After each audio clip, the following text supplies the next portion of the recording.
Hello. Today, I am deep in mourning. Why am I in mourning, you may ask? Well, it's because a great man has left this world forever, escaped from this mortal coil, gone into the void. Copyright Black Sabbath, 1971. His name is Ozzy Osbourne.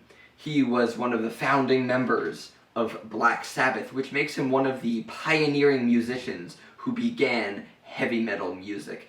And not only that, but Black Sabbath was so influential that individual songs of theirs went on to influence subgenres within metal. For example, Electric Funeral and Hand of Doom went on to influence doom metal, or Snowblind and Sweetleaf went on to influence stoner metal. And after that, Ozzy Osbourne got fired and went off on a huge solo career. He became an absolute icon of hard rock and heavy metal, and also a reality TV star, but we don't talk about that. Anyway, once I found out that he died, I started just binging all of the Black Sabbath Ozzy material, and not only that, but also documentaries and interviews, and so of course I was led to his memoir, I Am Ozzy, written by himself and Chris Ayres.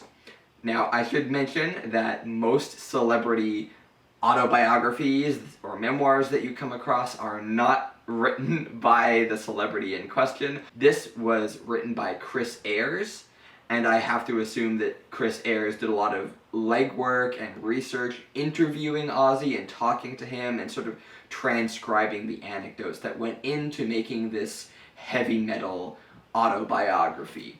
So I picked it up and I had a pretty fun time, although much like Ozzy Osbourne himself, it turned out to have some good in it and some bad in it. So this is going to be a typical book review, but it's also probably going to feature a few tangents about the music involved and how it's had such a big influence and impression on my life.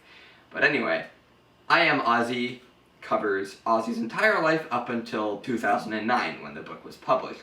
You get all of his wheelings and dealings and hijinks as an alcoholic teenager. You see his pie-in-the-sky dreams of someday becoming a star, and then suddenly getting a little bit of traction with other musicians in his area, and all of the struggles they go through to get noticed, going from being absolutely dirt poor to suddenly exploding in fame in a very short period. I was having a lot of fun going into it, but I was also really hoping for some deep introspection and insight into the process of creating, writing music, and performing music. I was just like, Ozzy, please tell me, how did you come up with War Pigs?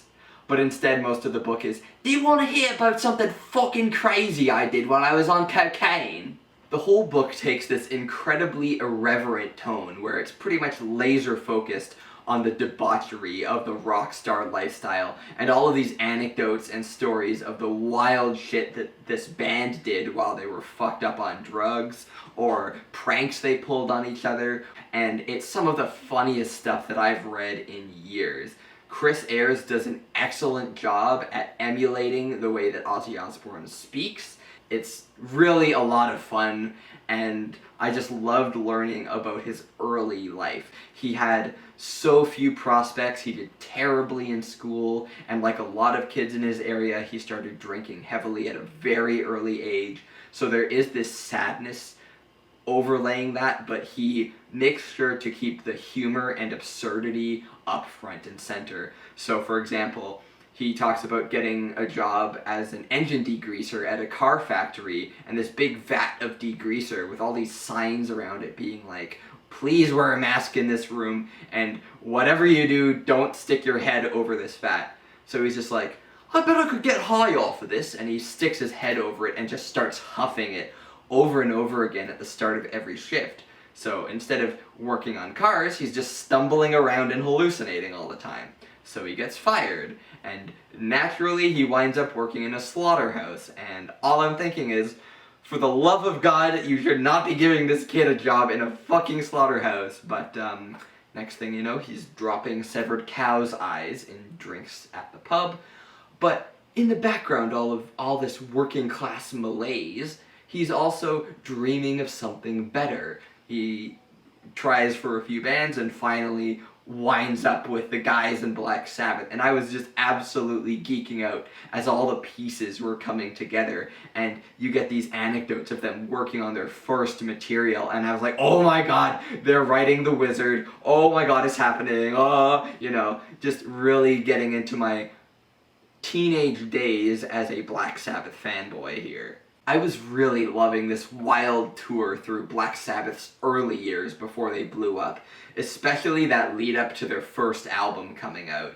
But one thing that I was sorely missing, and continued to miss throughout the book, was any deep insight into the creative process that was behind coming up with all of these iconic songs and albums and all of that.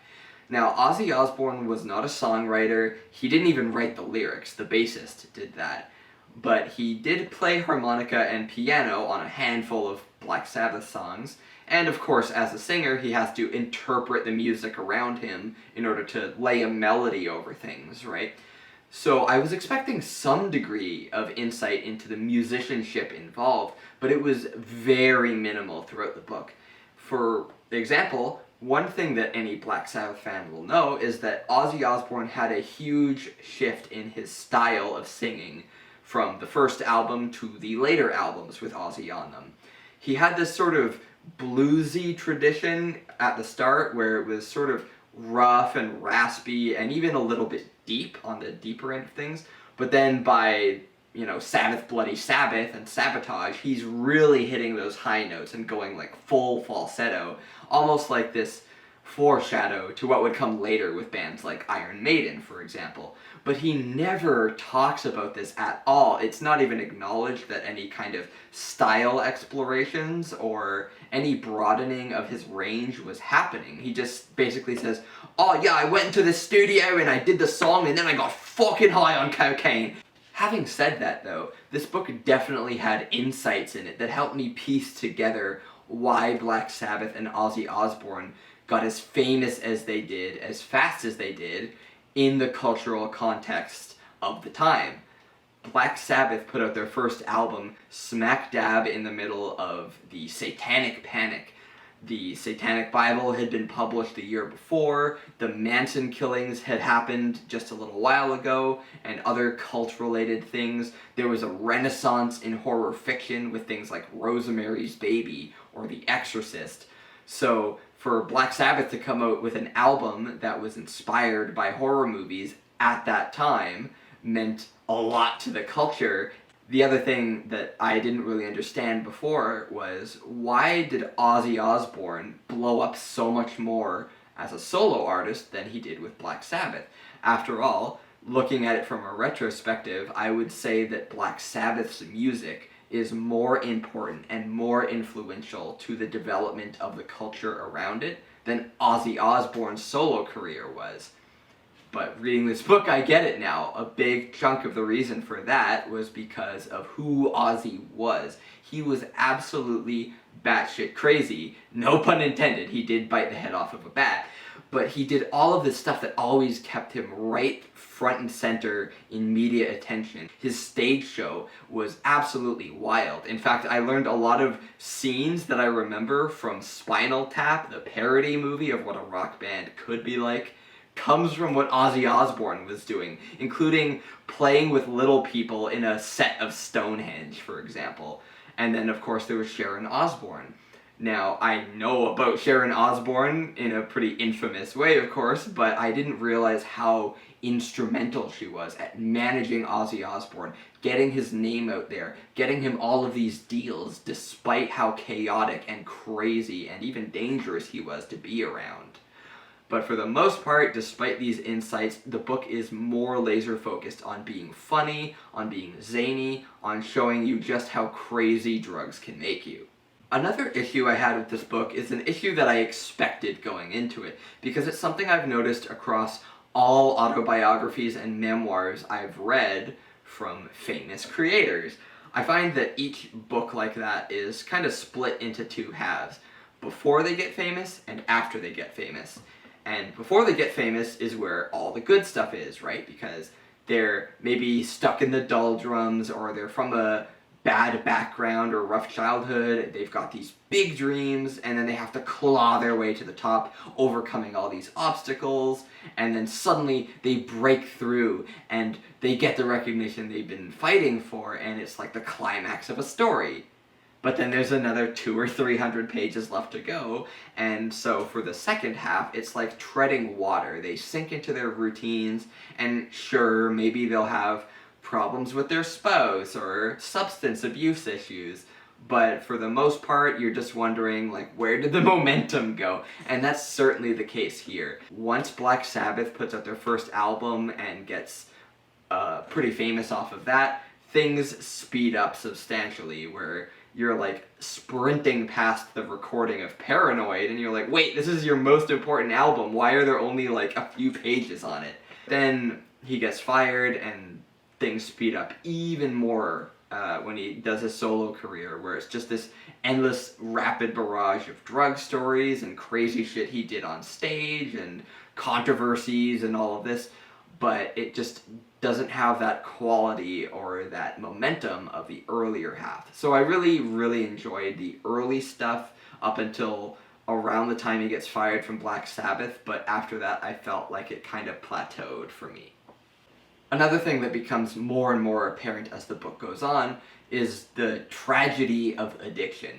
Of course, a lot of Ozzy's coked out hijinks are played for laughs and lean into the absurdity angle quite a bit, but there's also a lot of moments where he takes you aside kind of and says, like, this addiction stuff is no joke, it was so serious and awful, not just to me, but to everyone around me. There's a lot of horrible things he does while he's on drugs, including a few psychotic breaks where he becomes violent to himself and people or animals around him. There's a lot of animal cruelty in this book. There's a point where he gets really interested in guns, and no one like Ozzy Osbourne should be anywhere near anything more dangerous than a butter knife, okay? But here he is, looking for targets, so he starts, shooting stray cats. I'm a cat person, so fuck the Ozzy Osbourne that was doing these things, sincerely. He also, for some reason, is given a whole coop full of chickens by his wife, which he has a psychotic break around, so he massacres all of them. It's really disgusting, reprehensible stuff, and it's capped off by him having another psychotic break around Sharon Osbourne and attempting to strangle her. For some reason, it was in her sphere of influence to drop the charges, which surprised me, but he decides to drop the charges in exchange for rehab. So they stick by each other in spite of how toxic they are, and, Sharon has her abusive moments too. She's on drugs, she beats Ozzy a few times in the book. But Ozzy is obviously a danger to himself and others, and so there are a lot of moments where Ozzy's just like, I will take this stuff to my grave, I try every day to learn from my mistakes, but I can't undo them, and I know that I've been a really awful person in my life. So he's kind of doing this open apology to all the people he's harmed. He talks about relationships he managed to salvage years later when he was a little cleaner, a little bit more empathetic to the people around him, but it doesn't prevent me from having this pit in my stomach when I think, like, this is the guy who's written all of these songs that have touched me throughout my life. So it led me to have a lot to grapple with. I found that when I was reading the latter part of this book, I wasn't so much thinking about what was being said so much as I was reflecting on that thing that I'm sure all of us have had to grapple with at some point. This notion that the people who create the art we love are a lot of the time very bad people when they create that art. So then it becomes this matter of grappling with what they've done and wondering whether that affects how you consume it or not. And for the case like Ozzy Osbourne, where a lot of this stuff happened decades ago, you have to sort of reflect on whether you feel like the signs of change and improvement as a person is enough to feel a little bit better about listening to the music. Now, I'll just be upfront. For my part, when it comes to media consumption, there is no bridge too far. The only thing that will change is whether or not I financially support it. So for example, I will never support a Roman Polanski movie again, never. It'll only be piracy from now on, for obvious reasons. For someone like Ozzy Osbourne or Black Sabbath, I feel more comfortable doing it because well, first of all, the things that they've done, in my opinion, are not unforgivable. They're awful, but they're not unforgivable in the same way. So it's just about looking for that change. He changes over the course of the book and is a lot more humbled and empathetic. Now I realize a lot of this is coming from sentimentality. After all, I fell in love with Black Sabbath when I was a teenager. They really sort of helped shape who I was and helped me come to terms with some things. And of course, I saw them live in 2014. I'm wearing the concert shirt from it with the tour dates all on the back. And it was just an incredible experience for teenage me. I remember Ozzy just exuberating this positivity where he was saying, "We love you, God loves you, Jesus bless you," all of those things, while getting the crowd hyped up and working off of them and all those things, despite being as old as he was. And I gave back all that same energy. The people around me were kind of older, they were all seated, but I was absolutely losing my mind, air drumming, air guitar, screaming the lyrics to every song. And before the end of the concert, a stagehand came up to me and he said, "The band wants you to have this," and he handed me a guitar pick from Tony Iommi with his signature on it, and a drumstick from Tony Clefados, who was filling in from Bill Ward. So, for a moment, I connected with Black Sabbath, and maybe Ozzy Osbourne noticed me or something. It was just a mind-blowing, exciting experience for me. And I mention this because I hope that I was supporting and being supported in turn by a band that was full of people who had changed who they were, who had left their inner demons behind and became people that I could look up to with at least fewer reservations than the Ozzy Osbourne that you see in this book. Now, I can't say for sure whether that really happened, so it really is up to you to sort of decide how comfortable you are with supporting a musician like Ozzy or others who have done the sorts of things he has. I will say for this memoir that, generally speaking, you will only really love it or get something out of it if you're already a fan of the music, because I have to feel there are better musician autobiographies out there. While I loved the humor in this book, while it was exciting and I had a lot of fanboy moments seeing Black Sabbath come into their own, it was very uneven. It started to fall off after the fame really hit, and the further it got towards the end, the more disjointed and disorganized it became. But yeah, overall I would give this book a light 6, and I know that's not exactly the winning endorsement that I hoped it would be, but it just makes me default to how I felt before I went to this book. That if you really want to understand Ozzy Osbourne or his influence or Black Sabbath, then the best thing you can do is listen to the first 5 albums, especially the first 2 if you want me to narrow it down. Like, I know for my part that after I finish this video, I'm going to go back to listen to Paranoid for the millionth time on vinyl, because I love it so much. So, are you a fan of Ozzy or Black Sabbath? How did you respond to the death? Have you read any of the memoirs? I know there's also a memoir by Tony Iommi, the guitarist, and Geezer Butler, the bassist, and I'm probably going to check those out eventually too. But yeah, that's my review, that's my ramble, and hopefully it wasn't too long, but thanks for watching. I'm Deep in the Reeds. Rest in peace, Ozzy Osbourne. Long live heavy metal, and I'll see you next time.